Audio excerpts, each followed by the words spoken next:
The reason he believes he knows what's going to happen next is because he won't get into a trade until he is convinced that he's right. At the point where he's convinced the trade will be a winner, it's no longer necessary to define the risk, because if he's right, there is no risk. Typical traders go through the exercise of convincing themselves that they're right before they get into a trade, because the alternative, being wrong, is simply unacceptable. Remember that our minds are wired to associate. As a result, being wrong on any given trade has the potential to be associated with any, or every, other experience in a trader's life where he's been wrong. The implication is that any trade can easily tap him into the accumulated pain of every time he has been wrong in his life.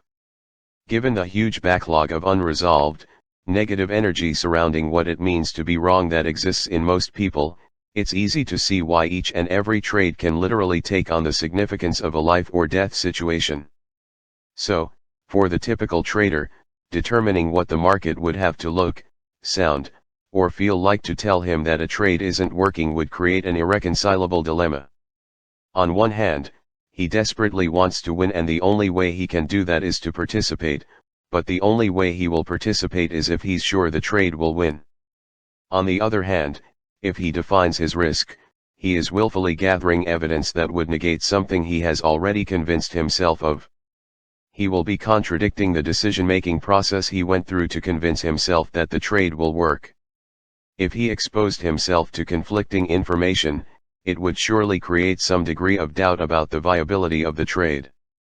If he allows himself to experience doubt, it's very unlikely he will participate. If he doesn't put the trade on and it turns out to be a winner, he will be in extreme agony. For some people, nothing hurts more than an opportunity recognized but missed because of self-doubt. For the typical trader, the only way out of this psychological dilemma is to ignore the risk and remain convinced that the trade is right. If any of this sounds familiar, consider this: when you're convincing yourself that you're right, what you're saying to yourself is, I know who's in this market and who's about to come into this market. I know what they believe about what is high or what is low. Furthermore, I know each individual's capacity to act on those beliefs, the degree of clarity or relative lack of inner conflict, and with this knowledge, I am able to determine how the actions of each of these individuals will affect price movement in its collective form a second, a minute, an hour, a day, or a week from now. Looking at the process of convincing yourself that you're right from this perspective, it seems a bit absurd, doesn't it? For the traders who have learned to think in probabilities, there is no dilemma. Predefining the risk doesn't pose a problem for these traders because they don't trade from a right or wrong perspective. They have learned that trading doesn't have anything to do with being right or wrong on any individual trade. As a result, they don't perceive the risks of trading in the same way the typical trader does. Any of the best traders, the probability thinkers, could have just as much negative energy surrounding what it means to be wrong as the typical trader. But as long as they legitimately define trading as a probability game, their emotional responses to the outcome of any particular trade are equivalent to how the typical trader would feel about flipping a coin, calling heads, and seeing the coin come up tails. A wrong call, but for most people being wrong about predicting the flip of a coin would not tap them into the accumulated pain of every other time in their lives they had been wrong. Why? Most people know that the outcome of a coin toss is random. If you believe the outcome is random, then you naturally expect a random outcome. Randomness implies at least some degree of uncertainty. So when we believe in a random outcome, there is an implied acceptance that we don't know what that outcome will be. When we accept in advance of an event that we don't know how it will turn out, that acceptance has the effect of keeping our expectations neutral and open-ended. Now we're getting down to the very core of what ails the typical trader. Any expectation about the market's behavior that is specific, well-defined, or rigid instead of being neutral and open-ended is unrealistic and potentially damaging. I define an unrealistic expectation as one that does not correspond with the possibilities available from the market's perspective. If each moment in the market is unique, and anything is possible, then any expectation that does not reflect these boundaryless characteristics is unrealistic. Managing expectations. The potential damage caused by holding unrealistic expectations comes from how it affects the way we perceive information. Expectations are mental representations of what some future moment will look, sound, taste, smell, or feel like. Expectations come from what we know. This makes sense, because we can't expect something that we have no knowledge or awareness of. What we know is synonymous with what we have learned to believe about the ways in which the external environment can express itself. What we believe is our own personal version of the truth. When we expect something, we are projecting out into the future what we believe to be true. We are expecting the outside environment a minute, an hour, a day, a week, or a month from now to be the way we have represented it in our minds. We have to be careful about what we project out into the future, because nothing else has the potential to create more unhappiness and emotional misery than an unfulfilled expectation. When things happen exactly as you expect them to, how do you feel? The response is generally wonderful, including feelings like happiness, joy, satisfaction, and a greater sense of well-being, unless, of course, you were expecting something dreadful and it manifested itself. Conversely, how do you feel when your expectations are not fulfilled? The universal response is emotional pain. Everyone experiences some degree of anger, resentment, despair, regret, disappointment, dissatisfaction, or betrayal when the environment doesn't turn out to be exactly as we expected it to be, unless, of course, we are completely surprised by something much better than we imagined. Here's where we run into problems. Because our expectations come from what we know, when we decide or believe that we know something, we naturally expect to be right. At that point, we're no longer in a neutral or open state of mind, and it's not difficult to understand why. If we're going to feel great if the market does what we expect it to do, or feel horrible if it doesn't, then we're not exactly neutral or open-minded. Quite the contrary, the force of the belief behind the expectation will cause us to perceive market information in a way that confirms what we expect. We naturally like feeling good, and our pain avoidance mechanisms will shield us from information that doesn't confirm what we expect, to keep us from feeling bad. As I've already indicated, our minds are designed to help us avoid pain, both physical and emotional. These pain avoidance mechanisms exist at both conscious and subconscious levels. For example, if an object is coming toward your head, you react instinctively to get out of the way. Ducking does not require a conscious decision-making process. On the other hand, if you clearly see the object and have time to consider the alternatives, you may decide to catch the object, bat it away with your hand, or duck. These are examples of how we protect ourselves from physical pain. Protecting ourselves from emotional or mental pain works in the same way, except that we are now protecting ourselves from information. For example, the market expresses information about itself and its potential to move in a particular direction. If there's a difference between what we want or expect and what the market is offering or making available, then our pain avoidance mechanisms kick in to compensate for the differences. As with physical pain, these mechanisms operate at both the conscious and subconscious levels. To protect ourselves from painful information at the conscious level, we rationalize, justify, make excuses, willfully gather information that will neutralize the significance of the conflicting information, get angry, to ward off the conflicting information, or just plain lie to ourselves. At the subconscious level, the pain avoidance process is much more subtle and mysterious. At this level, our minds may block our ability to see other alternatives, even though in other circumstances we would be able to perceive them.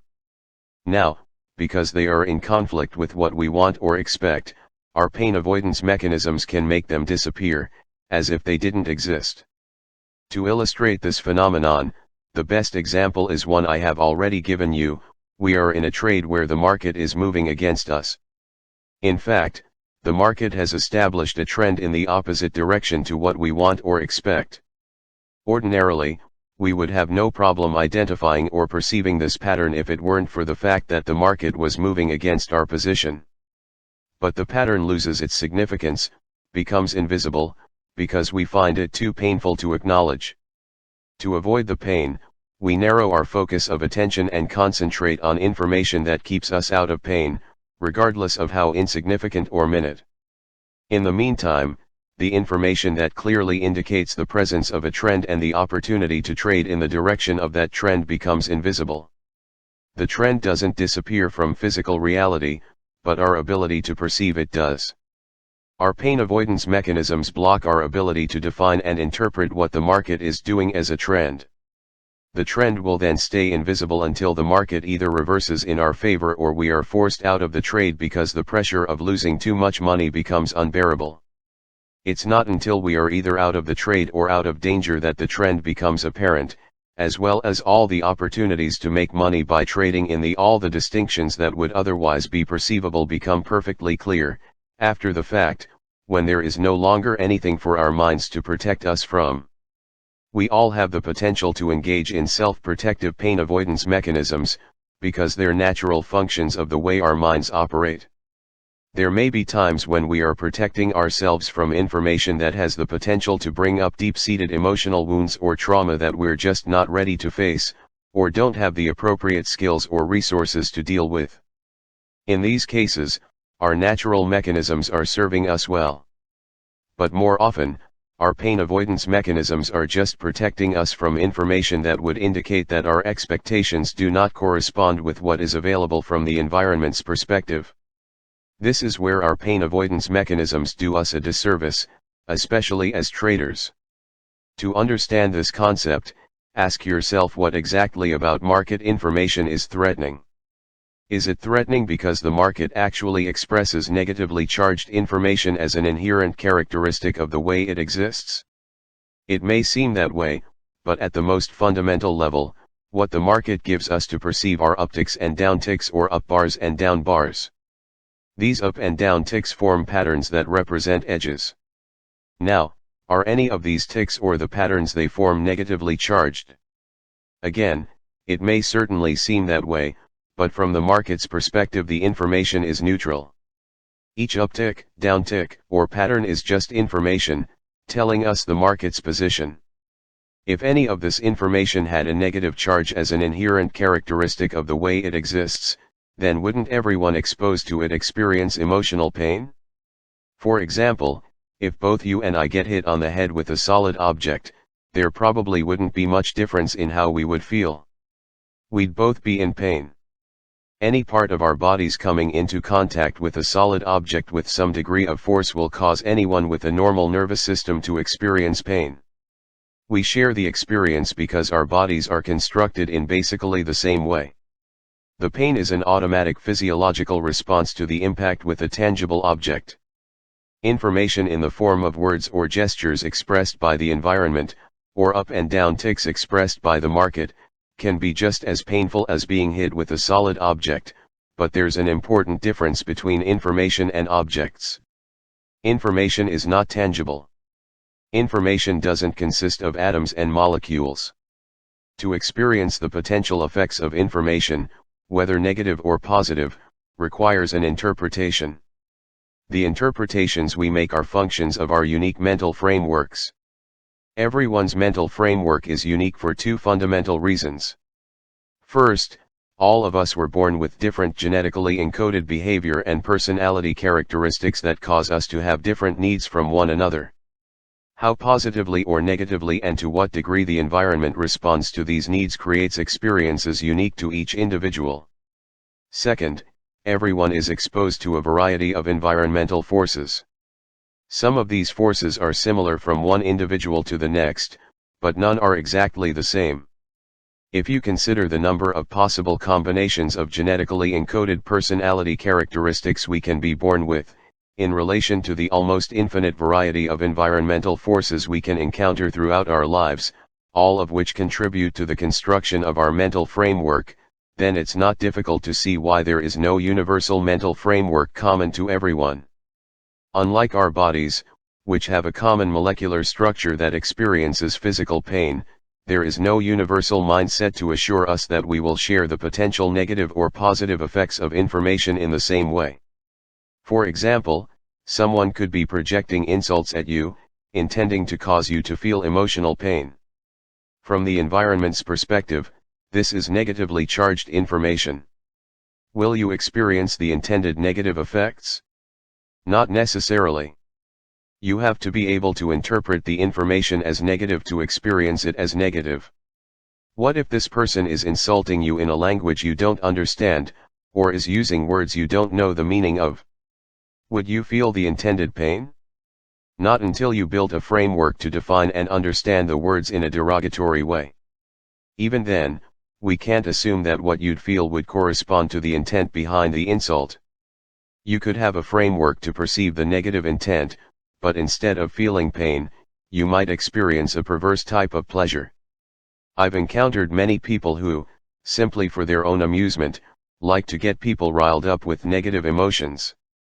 If they happen to be insulted in the process, it creates a sense of joy because then they know how successful they've been. A person expressing genuine love is projecting positively charged information into the environment. Let's say the intent behind the expression of these positive feelings is to convey affection, endearment, and friendship. Are there any assurances that the person or persons this positively charged information is being projected toward will interpret and experience it as such? No, there aren't. A person with a very low sense of self-esteem, or someone who experienced a great deal of hurt and disappointment in relationships, will often misinterpret an expression of genuine love as something else. In the case of a person with low self-esteem, if he doesn't believe he deserves to be loved in such a way, he will find it difficult, if not impossible, to interpret what he is being offered as genuine or real. In the second case, where one has a significant backlog of hurt and disappointment in relationships, a person could easily come to believe that a genuine expression of love is extremely rare, if not non-existent, and would probably interpret the situation either as someone wanting something or trying to take advantage of him in some way. I'm sure that I don't have to go on and on, citing examples of all the possible ways there are to misinterpret what someone is trying to communicate to us, or how what we express to someone can be misconstrued and experienced in ways completely unintended by us. The point that I am making is that each individual will define, interpret, and consequently experience whatever information he is exposed to in his own unique way. There's no standardized way to experience what the environment may be offering, whether it's positive, neutral, or negative information, simply because there is no standardized mental framework in which to perceive information. Consider that, as traders, the market offers us something to perceive at each moment. In a sense, you could say that the market is communicating with us. If we start out with the premise that the market does not generate negatively charged information as an inherent characteristic of the way it exists, we can then ask, and answer, the question, what causes information to take on a negative quality? In other words, where exactly does the threat of pain come from? If it's not coming from the market, then it has to be coming from the way we define and interpret the available information. Defining and interpreting information is a function of what we assume we know or what we believe to be true. If what we know or believe is in fact true, and we wouldn't believe it if it weren't, then when we project our beliefs out into some future moment as an expectation, we naturally expect to be right. When we expect to be right, any information that doesn't confirm our version of the truth automatically becomes threatening. Any information that has the potential to be threatening also has the potential to be blocked, distorted, or diminished in significance by our pain avoidance mechanisms. It's this particular characteristic of the way our minds function that can really do us a disservice. As traders, we can't afford to let our pain avoidance mechanisms cut us off from what the market is communicating to us about what is available in the way of the next opportunity to get in, get out, add to, or subtract from a position, just because it's doing something that we don't want or expect. For example, when you're watching a market, one you rarely, if ever, trade in, with no intention of doing anything, do any of the up or down ticks cause you to feel angry, disappointed, frustrated, disillusioned, or betrayed in any way? No. The reason is that there's nothing at stake. You're simply observing information that tells you where the market is at that moment. If the up and down ticks that you're watching form into some sort of behavior pattern you've learned to identify, don't you readily recognize and acknowledge the pattern? Yes, for the same reason, there's nothing at stake. There is nothing at stake because there's no expectation. You haven't projected what you believe, assume, or think you know about that market into some future moment. As a result, there's nothing to be either right about or wrong about, so the information has no potential to take on a threatening or negatively charged quality. With no particular expectation, you haven't placed any boundaries on how the market can express itself. Without any mental boundaries, you will be making yourself available to perceive everything you've learned about the nature of the ways in which the market moves. There's nothing for your pain avoidance mechanisms to exclude, distort, or diminish from your awareness in order to protect you. In my workshops, I always ask participants to resolve the following primary trading paradox: in what way does a trader have to learn how to be rigid and flexible at the same time? The answer is, we have to be rigid in our rules and flexible in our expectations. We need to be rigid in our rules so that we gain a sense of self-trust that can, and will always, protect us in an environment that has few, if any, boundaries. We need to be flexible in our expectations so we can perceive, with the greatest degree of clarity and objectivity, what the market is communicating to us from its perspective. At this point, it probably goes without saying that the typical trader does just the opposite. He is flexible in his rules and rigid in his expectations. Interestingly enough, the more rigid the expectation, the more he has to either bend, violate, or break his rules in order to accommodate his unwillingness to give up what he wants in favor of what the market is offering.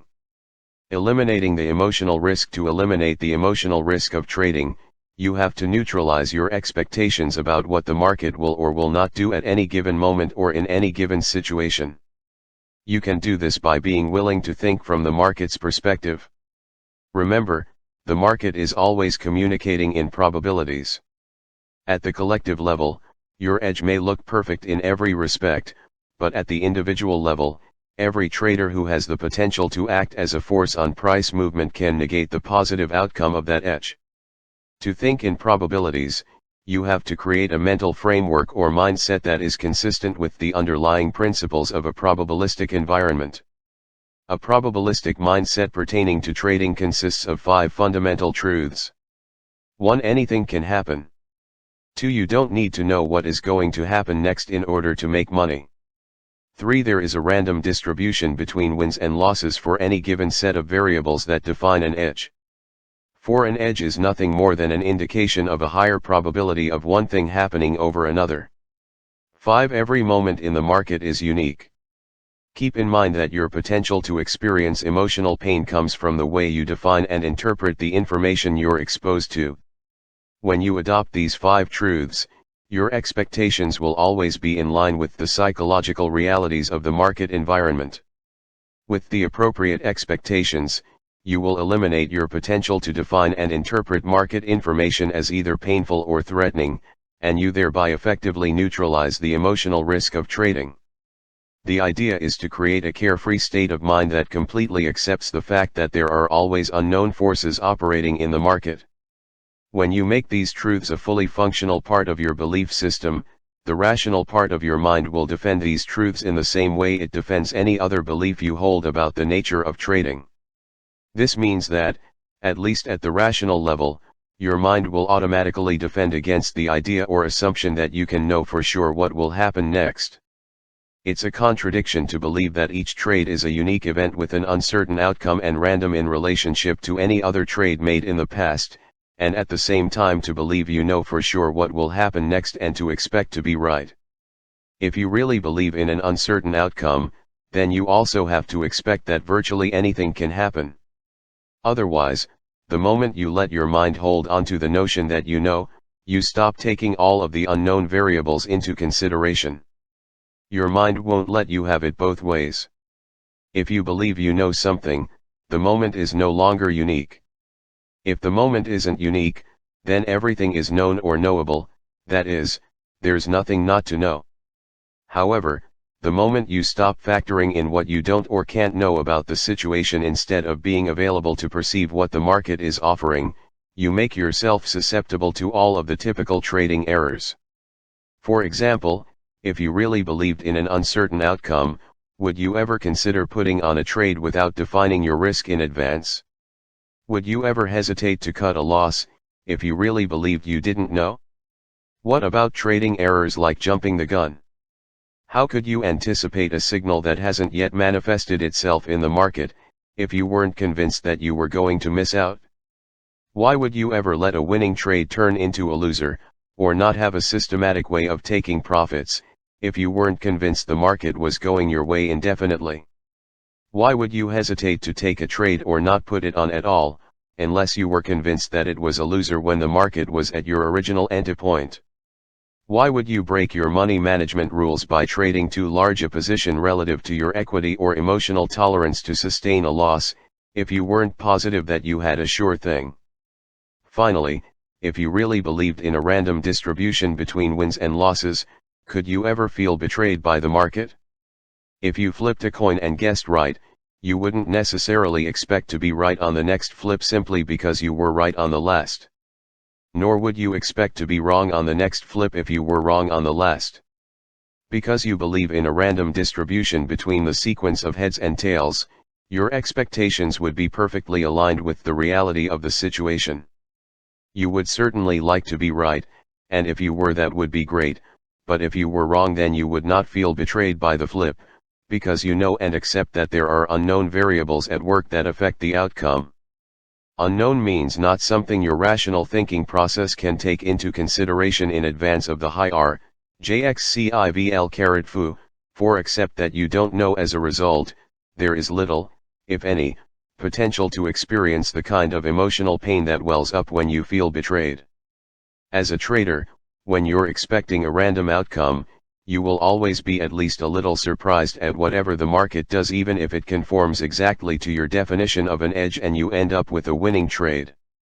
However, expecting a random outcome doesn't mean that you can't use your full reasoning and analytical abilities to project an outcome, or that you can't guess what's going to happen next, or have a hunch or feeling about it, because you can.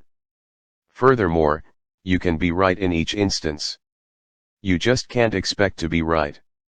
And if you are right, you can't expect that whatever you did that worked the last time will work again the next time, even though the situation may look, sound, or feel exactly the same.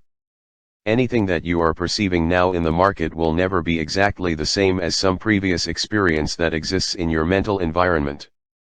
But that doesn't mean that your mind, as a natural characteristic of the way it functions, won't try to make the two identical. There will be similarities between the now moment and something that you know from the past, but those similarities only give you something to work with by putting the odds of success in your favor. If you approach trading from the perspective that you don't know what will happen next, you will circumvent your mind's natural inclination to make the now moment identical to some earlier experience. As unnatural as it seems to do so, you can't let some previous experience, either negative or extremely positive, dictate your state of mind. If you do, it will be very difficult, if not impossible, to perceive what the market is communicating from its perspective. When I put on a trade, all I expect is that something will happen. Regardless of how good I think my edge is, I expect nothing more than for the market to move or to express itself in some way. However, there are some things that I do know for sure. I know that based on the market's past behavior, the odds of it moving in the direction of my trade are good or acceptable, at least in relationship to how much I am willing to spend to find out if it does. I also know before getting into a trade how much I am willing to let the market move against my position. There is always a point at which the odds of success are greatly diminished in relation to the profit potential. At that point, it's not worth spending any more money to find out if the trade is going to work. If the market reaches that point, I know without any doubt, hesitation, or internal conflict that I will exit the trade. The loss doesn't create any emotional damage, because I don't interpret the experience negatively. To me, Losses are simply the cost of doing business or the amount of money I need to spend to make myself available for the winning trades. If, on the other hand, the trade turns out to be a winner, in most cases I know for sure at what point I am going to take my profits. If I don't know for sure, I certainly have a very good idea. The best traders are in the now moment because there's no stress. There's no stress because there's nothing at risk other than the amount of money they are willing to spend on a trade. They are not trying to be right or trying to avoid being wrong, neither are they trying to prove anything. If and when the market tells them that their edges aren't working or that it's time to take profits, their minds do nothing to block this information. They completely accept what the market is offering them, and they wait for the next edge. Chapter 8 Working with your beliefs. Now the task before you is to properly integrate the 5 fundamental truths presented in Chapter 7 in your mental environment at a functional level.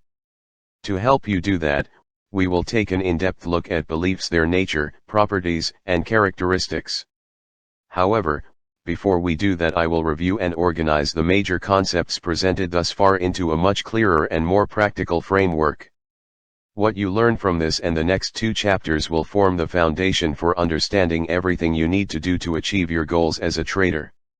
Defining the problem at the most fundamental level, the market is simply a series of up and down ticks that form patterns. Technical analysis defines these patterns as edges. Any particular pattern defined as an edge is simply an indication that there is a higher probability that the market will move in one direction over the other. However, there is a major mental paradox here because a pattern implies consistency, or, at least, a consistent outcome. But the reality is each pattern is a unique occurrence. They may look, or measure, exactly the same from one occurrence to the next, but the similarities are only on the surface. The underlying force behind each pattern is traders, and the traders who contribute to the formation of one pattern are always different from the traders who contribute to the next, so the outcome of each pattern is random relative to one another. Our minds have an inherent design characteristic, the association mechanism, that can make this paradox difficult to deal with. Now these edges, or the patterns they represent, flow by in every time frame, making the market a never-ending stream of opportunities to get in, get out, scratch a trade, take profits, cut losses, or add to or detract from a position. In other words, from the market's perspective, each moment presents each one of us traders with the opportunity to do something on our own behalf. Defining the terms, what prevents us from perceiving each now moment as an opportunity to do something for ourselves or to act appropriately even when we do? Our fears. What is the source of our fears? We know it's not the market, because from the market's perspective, the up and down ticks and the patterns they create are neither positively or negatively charged. As a result, the up and down ticks themselves have no capacity to cause us to enter into any particular state of mind, negative or positive, lose our objectivity, make errors, or take us out of the opportunity flow. If it's not the market that causes us to experience a negatively charged state of mind, then what does cause it? The way we define and interpret the information we perceive. If that's the case, then what determines what we perceive and how we define and interpret that information? What we believe or what we assume to be true. Our beliefs, working in conjunction with the association and pain avoidance mechanisms, act as a force on our 5 senses, causing us to perceive, define, and interpret market information in a way that is consistent with what we expect. What we expect is synonymous with what we believe or assume to be true. Expectations are beliefs projected into some future moment. Each moment from the market's perspective is unique, but if the information being generated by the market is similar in quality, properties, or characteristic to something that is already in our minds, the 2 sets of information, outside and inside, automatically become linked. When this connection is made, it triggers a state of mind, confidence, euphoria, fear, terror, disappointment, regret, betrayal, etc., that corresponds to whatever belief, assumption, or memory the outside information was linked. This makes it seem as if what is outside is exactly the same as whatever is already inside of us. It's our state of mind that makes the truth of whatever we're perceiving outside of us, in the market, seem indisputable and beyond question. Our state of mind is always the absolute truth. If I feel confident, then I am confident. If I feel afraid, then I am afraid.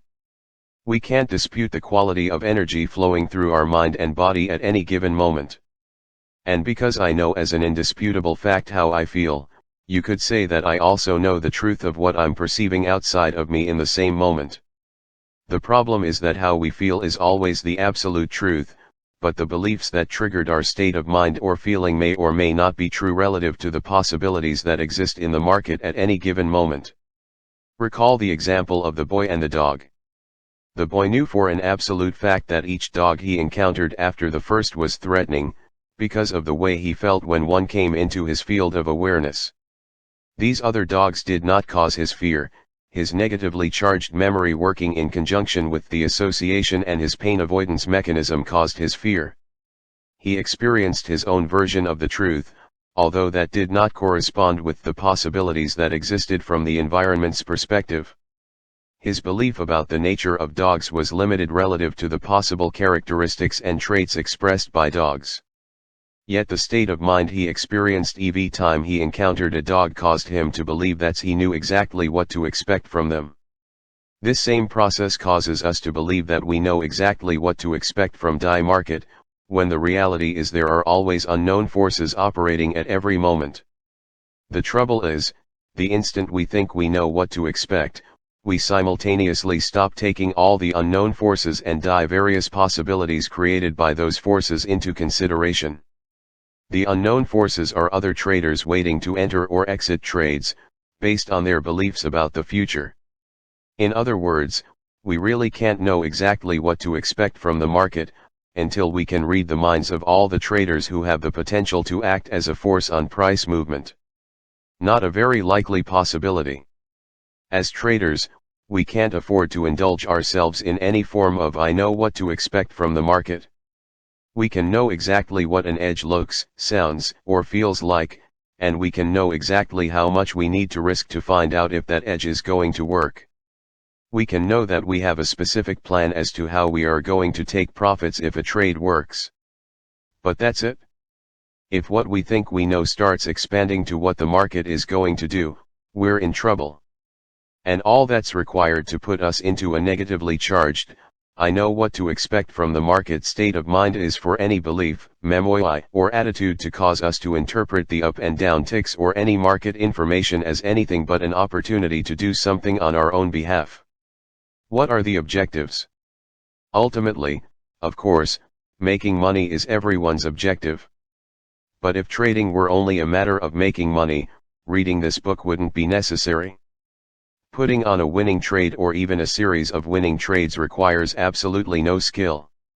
On the other hand, creating consistent results and being able to keep what we've created does require skill. Making money consistently is a byproduct of acquiring and mastering certain mental skills. The degree to which you understand this is the same degree to which you will stop focusing on the money and focus instead on how you can use your trading as a tool to master these skills. What are the skills? Consistency is the result of a carefree, objective state of mind, where we are making ourselves available to perceive and act upon whatever the market is offering us, from its perspective, in any given now moment. What is a carefree state of mind? Carefree means confident, but not euphoric.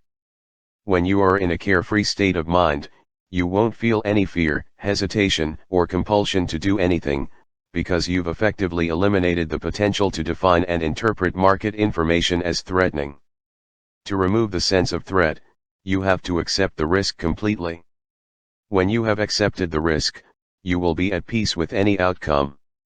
To be at peace with any outcome, you must reconcile anything in your mental environment that conflicts with the 5 fundamental truths about the market. What's more, you also have to integrate these truths into your mental system as core beliefs. What is objectivity?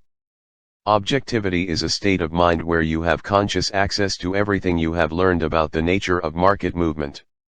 In other words, nothing is being blocked or altered by your pain avoidance mechanisms. What does it mean to make yourself available? Making yourself available means trading from the perspective that you have nothing to prove. You aren't trying to win or to avoid losing. You aren't trying to get your money back or to take revenge on the market. In other words, you come to the market with no agenda other than to let it unfold in any way that it chooses and to be in the best state of mind to recognize and take advantage of the opportunities it makes available to you. What is the now moment? Trading in the now moment means that there is no potential to associate an opportunity to get into, get out of, add to, or detract from a trade with a past experience that already exists in your mental environment. How the fundamental truths relate to the skills 1. Anything can happen. Why? Because there are always unknown forces operating in every market at every moment. It takes only one trader somewhere in the world to negate the positive outcome of your edge. That's all, only one. Regardless of how much time, effort, or money you've invested in your analysis, from the market's perspective there are no exceptions to this truth. Any exceptions that may exist in your mind will be a source of conflict and potentially cause you to perceive market information as threatening. 2. You don't need to know what is going to happen next in order to make money. Why? Because there is a random distribution between wins and losses for any given set of variables that define an edge. See number 3. In other words, based on the past performance of your edge, you may know that out of the next 20 trades, 12 will be winners and 8 will be losers. What you don't know is the sequence of wins and losses or how much money the market is going to make available on the winning trades. This truth makes trading a probability or numbers game. When you really believe that trading is simply a probability game, concepts like right and wrong or win and lose no longer have the same significance. As a result, your expectations will be in harmony with the possibilities.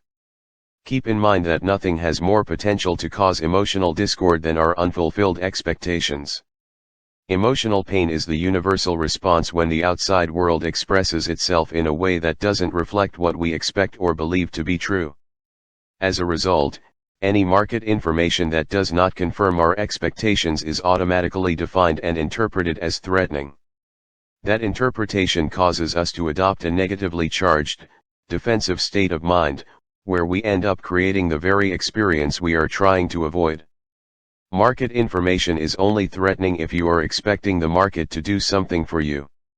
Otherwise, if you don't expect the market to make you right, you have no reason to be afraid of being wrong.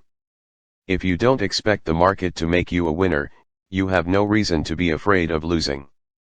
If you don't expect the market to keep going in your direction indefinitely, there is no reason to leave money on the table.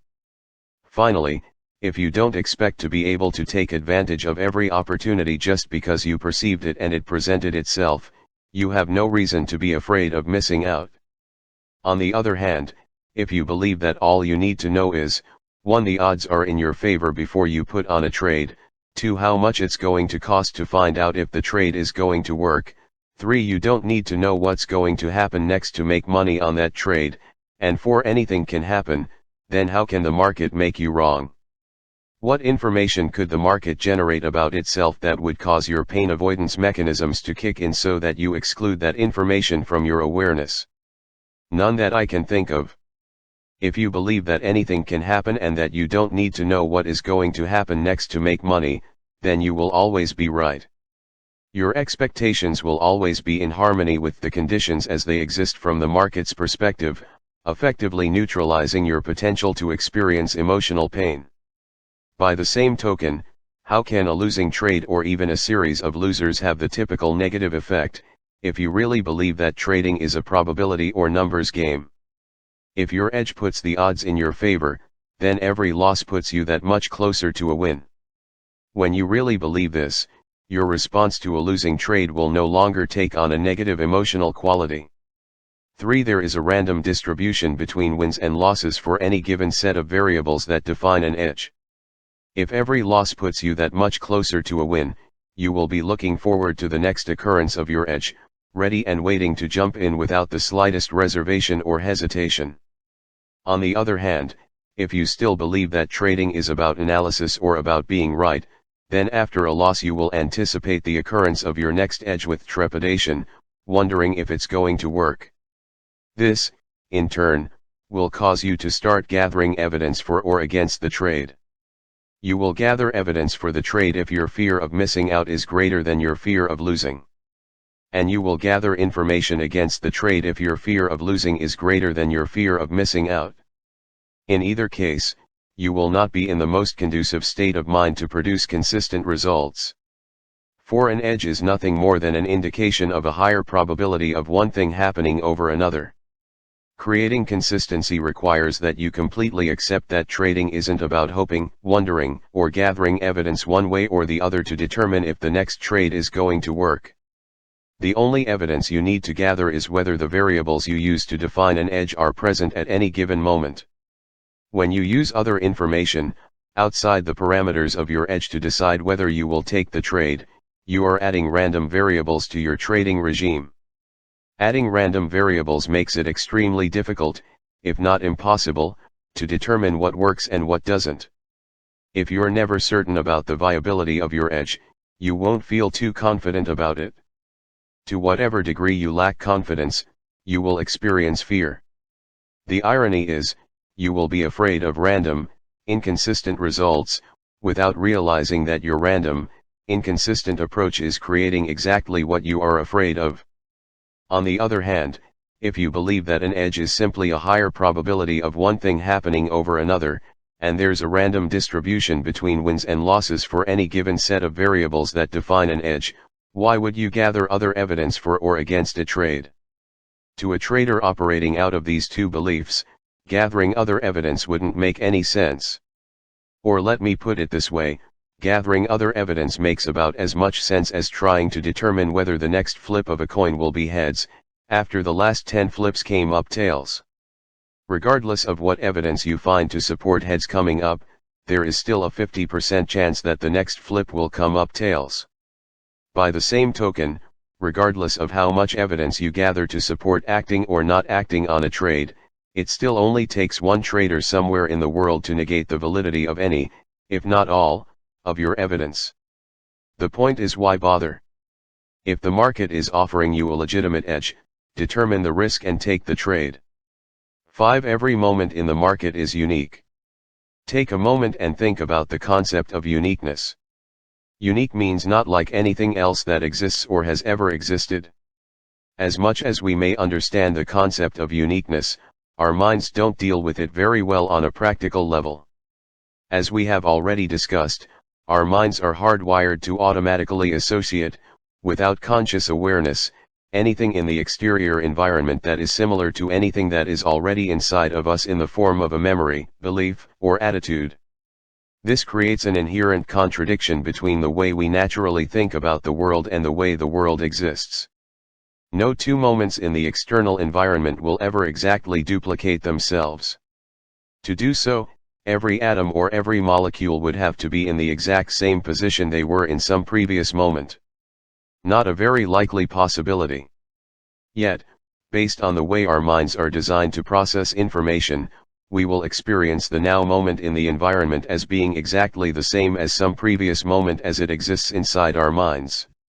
If each moment is like no other, then there's nothing at the level of your rational experience that can tell you for sure that you know what will happen next.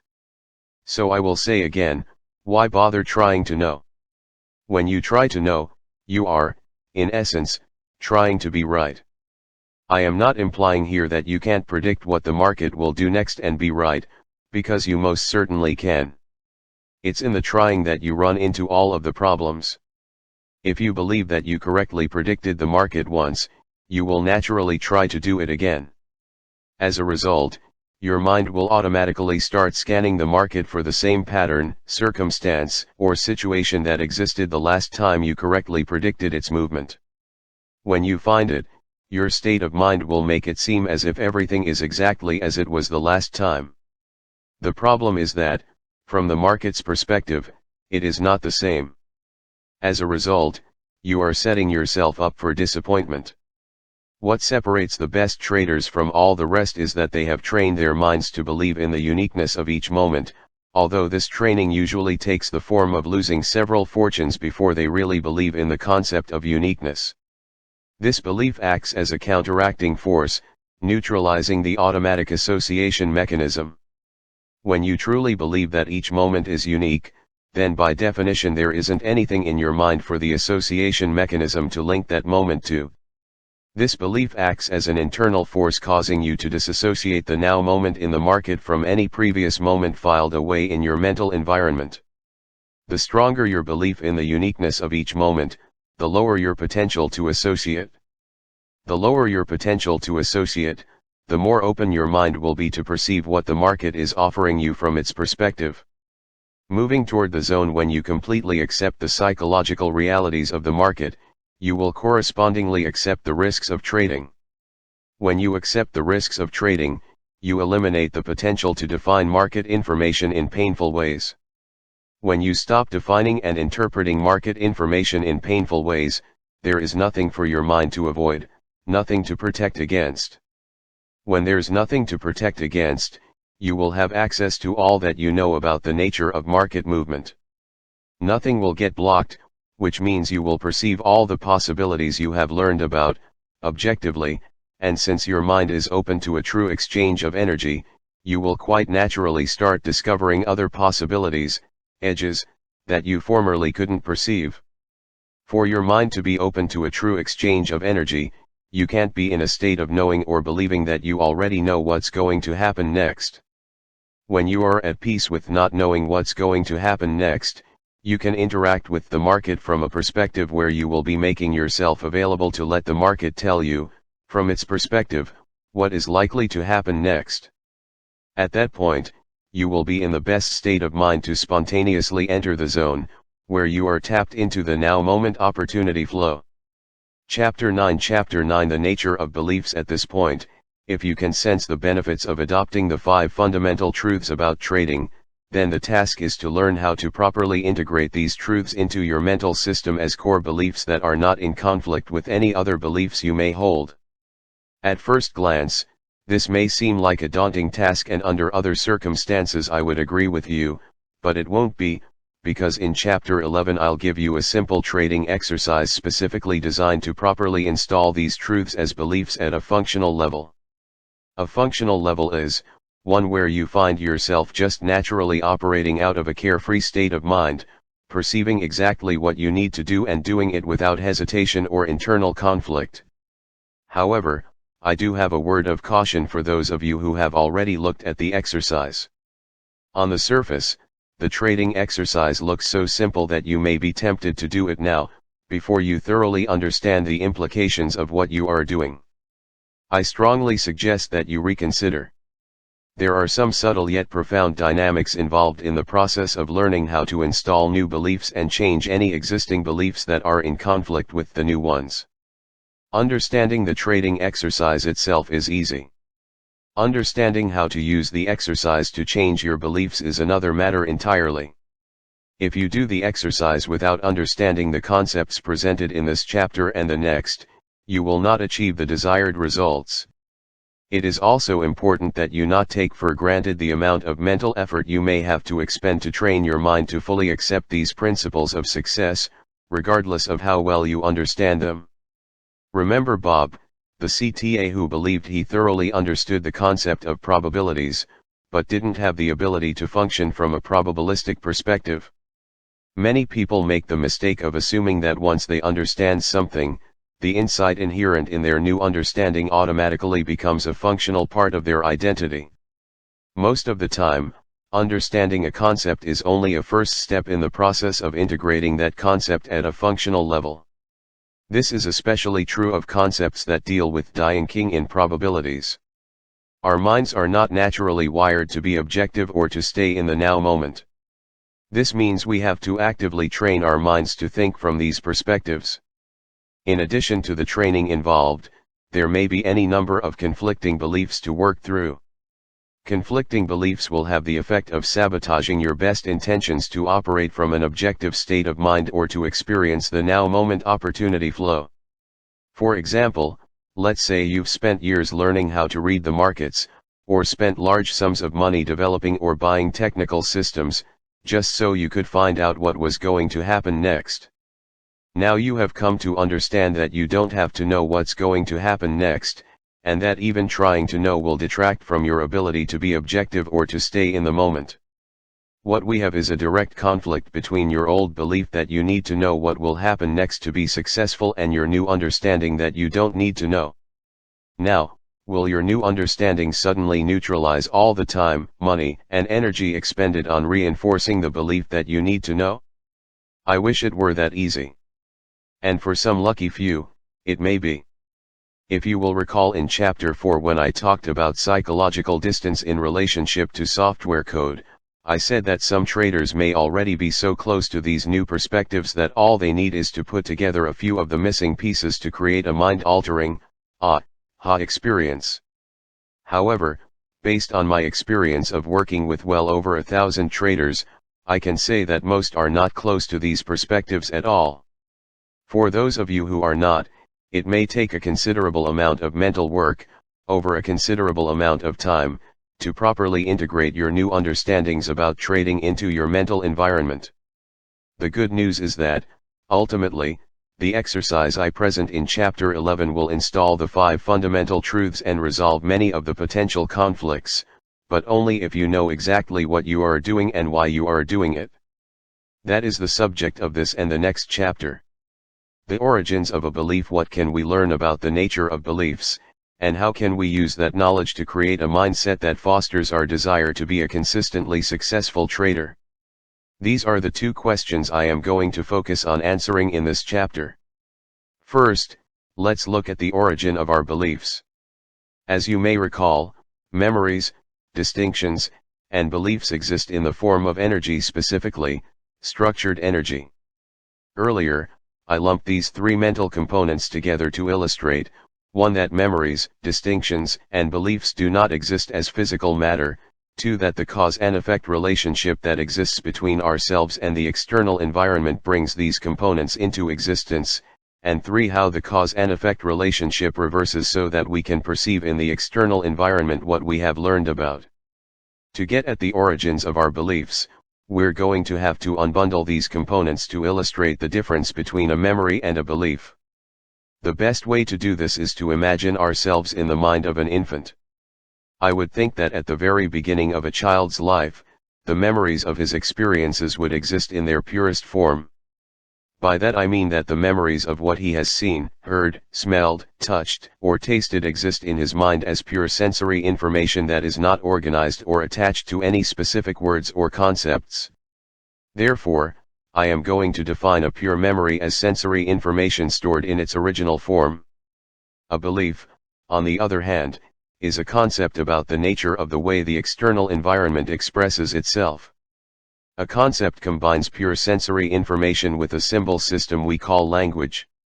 For example, most infants have a pure memory of how it feels to be lovingly nurtured by a parent, but it isn't until the infant is taught to link or associate certain words with the pure sensory information stored in his memory that he will form a concept about how it feels to be lovingly nurtured. The phrase "life is wonderful" is a concept. By themselves, the words make up a meaningless collection of abstract symbols. But if a child is either taught or decides to connect these words to his positively charged feelings of being nurtured, then the letters are no longer a collection of abstract symbols and the words are no longer an abstract phrase. Life is wonderful becomes a definitive distinction about the nature of existence or the way the world works. By the same token, if the child didn't get enough nurturing, relative to his needs, he could just as easily link his feelings of emotional pain to a concept like life isn't fair or the world is an awful place. In any case, when the positive or negative energy from our memories or experiences become linked to a set of words we call a concept, the concept becomes energized and, as a result, is transformed into a belief about the nature of reality. If you consider that concepts are structured by the framework of a language and energized by our experiences, it becomes clear why I refer to beliefs as structured energy. When a belief comes into existence, what does it do? What is its function? In some ways it seems ludicrous to ask those questions. After all, we all have beliefs.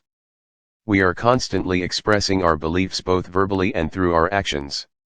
Furthermore, we are constantly interacting with other people's beliefs as they express them. Yet, if I ask, what exactly does a belief do, chances are your mind will go blank. On the other hand, if I were to ask about the functions of your eyes, ears, nose, or teeth, you would have no problem answering. Since beliefs are such important component parts of our makeup, in terms of their impact on the quality of our lives, it certainly has to be one of life's great ironies that they are also the least thought about and understood. What I mean by least thought about is, if we have a problem with one of our body parts, we naturally focus our attention on that part and think about what we need to do to fix the problem. However, it doesn't necessarily occur to us that the problems we may be having with the quality of our lives, for example, lack of happiness, a sense of dissatisfaction, or lack of success in some area, are rooted in our beliefs. This lack of consideration is a universal phenomenon. One of the prominent characteristics of beliefs is that they make what we experience seem self-evident and beyond question. In fact, if it weren't for your intense desire to experience consistent success as a trader, it's unlikely you would be delving into this topic at all. Usually, it takes years of extreme frustration before people begin examining their beliefs as the source of their difficulties. However, even though beliefs are an intricate part of our identity, you don't have to take this process of self-analysis so personally. Consider the fact that none of us was born with any of our beliefs. They were all acquired in a combination of ways. Many of the beliefs that have the most profound impact on our lives were not even acquired by us as an act of free will. They were instilled by other people. And it probably won't come as a surprise to anyone that usually the beliefs that cause us the most difficulty are those that were acquired from others without our conscious consent. By that I mean beliefs that we acquired when we were too young and uninformed to realize the negative implications of what we were being taught. Regardless of the source of our beliefs, once they are born into existence they all basically function in the same way.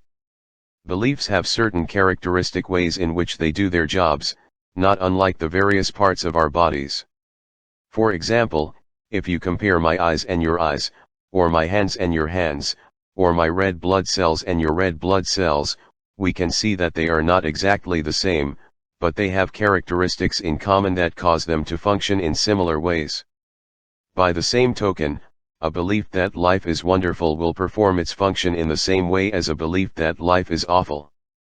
The beliefs themselves are different and the effect that each has on the quality of the holder's life will be vastly different, but both beliefs will function in exactly the same manner. Beliefs and their impact on our lives in the broadest sense, our beliefs shape the way we experience our lives. As I have already said, we're not born with any of our beliefs. They're acquired, and as they accumulate, we live our lives in a way that reflects what we have learned to believe. Consider how different your life would be if you had been born into a culture, religion, or political system that has very little, if anything, in common with the one you were born into. It might be hard to imagine, but what you would have learned to believe about the nature of life and how the world works may not be remotely similar to what you currently believe. Yet you would hold these other beliefs with the same degree of certainty as your current beliefs. How beliefs shape our lives. 1. They manage our perception and interpretation of environmental information in a way that is consistent with what we believe. 2. They create our expectations. Keep in mind that an expectation is a belief projected into some future moment. Since we can't expect something we don't know about, we could also say that an expectation is what we know projected into some future moment. 3. Anything we decide to do or any outward expression of behavior will be consistent with what we believe. 4. Finally, our beliefs shape how we feel about the results of our actions. There isn't much about the way we function that beliefs don't play a major role in. So what I am going to do now is give you an example I used in my first book, The Disciplined Trader, to illustrate the various functions of a belief. In the spring of 1987, I was watching a locally produced television program called Gotcha Chicago. It was about some local celebrities who played practical jokes on one another. In one segment of the program, the TV station hired a man to stand on the sidewalk along Michigan Avenue holding a sign that read "Free Money. Today only." For those of you who are not familiar with Chicago, Michigan Avenue is home to many fashionable, exclusive department stores and boutiques. The TV station gave the man a considerable amount of cash, with instructions to give money to anyone who asked for it. Now, when you consider that Michigan Avenue is one of the busiest areas of the city, and if we assume that most of the people who passed the man on the street could read the sign, how many people would you think took him up on his offer and asked for some money? Of all the people who walked by and read the sign, only one person stopped, and said, "Great. May I have a quarter to buy a bus transfer?" Otherwise, no one would even go near the man. Eventually, the man grew frustrated because people weren't reacting the way he expected them to. He started crying out, "Do you want any money? Please take my money, I can't give it away fast enough." Everyone just kept walking around him as if he didn't exist. In fact, I noticed that several people went out of their way to avoid him. As a man wearing a suit and carrying a briefcase approached, he went right up to him and said, "Would you like some money?" The man responded, "Not today." Really frustrated now, he shot back, "How many days does this happen? Would you please take this," as he tried to hand the man some cash. The man responded with a terse no and walked on. What was going on here? Why wouldn't anyone, except for the person who needed a bus transfer, ask for the money? If we assume that most or all of the passers-by could read the sign, but still didn't make any effort to get the money, then one possible explanation for their behavior is that they just didn't care about money. This is extremely unlikely, though, considering how much of our lives is devoted to the pursuit of money. If we agree that people could read the sign and that money is very important to most of us, then what could have stopped these people from helping themselves? The environment was making available an experience that most people would love to have, someone giving them money with no strings attached. Yet everyone walked by, oblivious to what was awaiting them. They must not have been able to perceive what was available. That's hard to imagine, because the sign clearly stated "Free Money. Today only." However, it's not hard to imagine if you consider that most people have a belief, an energized concept about how the world works, that free money doesn't exist. If free money really doesn't exist, then how does someone reconcile the obvious contradiction between that belief and the sign saying that it does? That's easy, just decide the man with the sign is crazy. What else could account for such bizarre behavior if, in fact, free money doesn't exist? The reasoning process that could compensate for the contradiction might go something like this: everyone knows getting money with no strings attached rarely happens. Certainly not from a stranger on one of the busiest streets in the city. In fact, if the man were really giving away money, he would already be mobbed.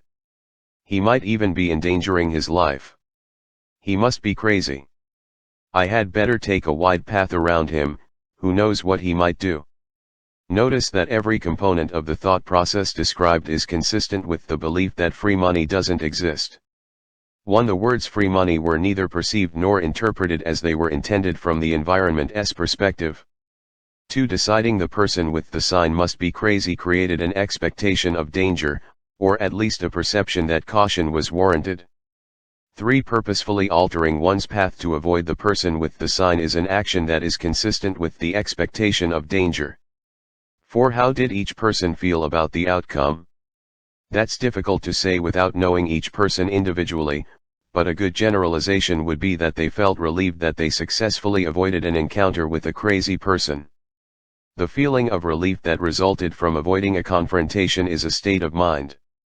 Remember that how we feel, the relative degree of positively or negatively charged energy flowing through our bodies and minds, is always the absolute truth.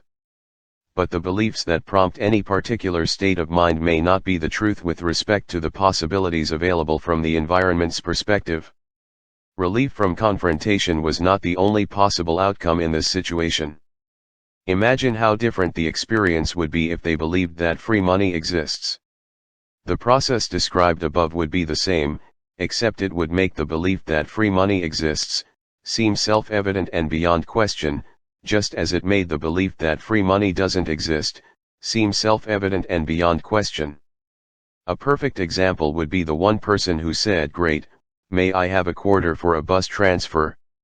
When I saw this, I had the anybody for a quarter. A penhandler is someone who definitely believes in the existence of free money.